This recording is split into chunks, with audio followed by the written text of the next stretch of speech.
ছাত্ৰবিদসকল অসমৰ লাখ লাখ চৰকাৰী কৰ্মচাৰী আৰু পেঞ্চনাৰসকলে উপকৃত হোৱাকৈ বিশেষকৈ আপোনালোকৰ পেঞ্চন বৃদ্ধি আনহাতে দৰমহা বৃদ্ধি কৰাকে লৈ এয়া চাব কেইঘণ্টামান আগতে মাননীয় মুখ্যমন্ত্ৰী হিমন্ত বিশ্ব শৰ্মা ছাৰে এক উল্লেখযোগ্য পোষ্ট কৰিছে। আমি সেয়া আপোনালোকৰ মাজলৈ লৈ আহিছোঁ। এয়া চাব যিসকলে দিন ৰাতি অসমৰ উন্নয়নৰ বাবে কাম কৰি আছে বা কৰি আহিছিল তেখেতসকলৰ প্ৰতি কৃতজ্ঞতা আৰু সন্মানস্বৰূপে এক ইতিবাচক পদক্ষেপ গ্ৰহণ কৰিবলৈ পাই আমি আনন্দিত হৈছোঁ। শেহতীয়াকৈ অনুষ্ঠিত অসম কেবিনেটে মৰুগীয়া ভাত্তা দিয়ে আৰু মৰুগীয়া সাহায্য দিয়াৰ ডেমেজ ৰিলিফ 2% বৃদ্ধি কৰি 58%ৰ পৰা 60%লৈকে উন্নীত কৰাৰ সিদ্ধান্ত গ্ৰহণ কৰিছে।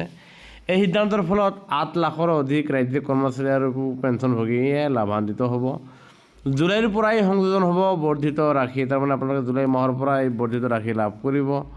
কৰ্মচাৰীৰ কল্যাণৰ প্ৰতি আমাৰ দায়বদ্ধতা অব্যাহত আছে আৰু আগলৈকেও থাকিব। আৰু যাৰ ফলত এয়া চাব এক পোষ্ট য'ত মৰুগীয়া মানুহ 60% আৰু ইয়াতে চাব লাভান্বিত 8 লাখ কৰ্মচাৰী আৰু একেবাৰে আপোনালোকে তলত চাব ইয়াত জুলাইৰ পৰা সংযোজন হ'ব বুলি ইয়াতে উল্লেখ আছে। সেয়েহে কৰ্মচাৰী পেঞ্চনাৰসকলৰ প্ৰতি শেহতীয়া খৰচ আমাৰ চেনেলটো নিশ্চয় ছাবস্ক্ৰাইব কৰি নাপাহৰিব। ধন্যবাদ।